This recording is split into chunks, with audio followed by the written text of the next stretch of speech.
Thank you, Mr. Speaker. Last week, Coastal GasLink pipeline company began drilling under the Wedzin Kwa, also known as the Morice River in the Wet'suwet'en territory, at the very same time as 5 species of the iconic Pacific salmon were spawning in that river, Mr. Speaker.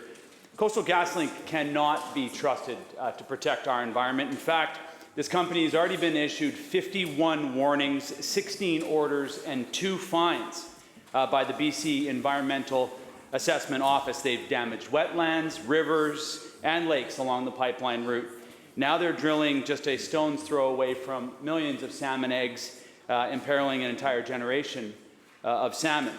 As I looked into this, there was a mess of compliance and regulatory issues with this project, and absolutely no responsibility being taken by environment, by energy, or by the federal government. Everybody with any authority is just standing on the sidelines while this company with a terrible environmental record drills, digs, and blasts under the largest remaining Chinook spawning grounds in the Skeena system. My question is to the Minister of Environment and Climate Change Strategy. One thing is clear. If this company is not in compliance with their agreements, orders, and environmental regulations, the Minister has a responsibility to issue a stop work order. Will he do that today until this company gets into compliance? Minister of Environment. Thank you very much, Honourable Speaker. Thank you to the member for the question.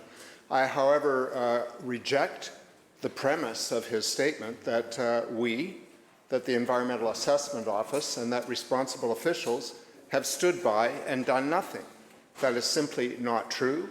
Multiple inspections have taken place. Multiple investigations have taken place. Significant penalties have been issued. We recently added to our ability to control what this company does and keep a watchful eye over them and take appropriate action by entering into a compliance agreement, which is in addition to the conditions that exist in the certificate. The company must meet additional new performance conditions under that agreement.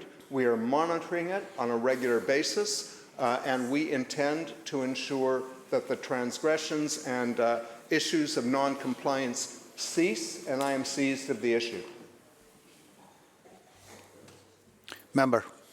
Well, I think the Minister knows that that there's a compliance agreement, that they're out of compliance from that compliance agreement according to reviews that were done in August. But yesterday, Mr. Speaker, just switching gears a little bit on this important issue, we recognized a day of action to stop violence against Indigenous women, specifically the shameful reality of missing and murdered Indigenous women, girls, Two-Spirit, and gender-diverse people in this province. Just a few months ago, a video circulated showing heavily armed RCMP using a chainsaw to cut down the door of a cabin to violently arrest Indigenous women in their own territory. This government has chosen the route of more violence against Indigenous people. They've chosen to hide behind an injunction instead of using diplomacy, which has always been a choice. But the choice that they've chosen has been the more expensive choice. It's been the choice to spend tens of millions of taxpayer dollars for paramilitary force attempting to arrest their way out of the problem that was created by this government. It's a choice to spend hundreds of millions of taxpayer dollars continuing to lose the same legal battles repeatedly. In the years since this BC NDP government took office, continues at great taxpayer expense to invest, subsidize, defend, and celebrate an industry knowing the unacceptable violence that shrouds it. Through you, Honourable Speaker, to the Minister of Indigenous Relations and Reconciliation. Yesterday, he asked the public to stop acting violently against Indigenous women and girls. So why does his BC NDP government continue to sanction and fund it through taxpayer dollars instead of using the power that they have for peaceful diplomacy? Solicitor General, Public Safety. Thank you, Honourable Speaker, and I appreciate the question from the motion. As the member well knows, because we've addressed questions similar to what he's just asked in the past, there is an injunction in place on the pipeline. There have been protesters up there. The police have to enforce that injunction. They do it in a variety of ways. Their first line is always to try and de-escalate and to use diplomacy, as the member says, to be able to resolve disputes. But we also know that there have been situations where small bands, small groups outside the main protesters have themselves engaged in violent activity. And we saw that at a work camp.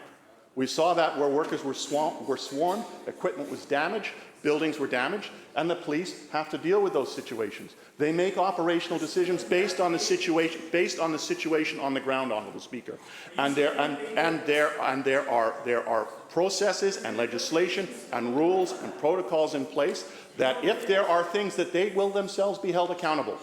And those actions are often taken, Honourable Speaker. So they have a very difficult job and they are doing it, but I can tell you, Honourable Speaker, that their first line of defence is, or first line of intervention is to de-escalate and to resolve peacefully.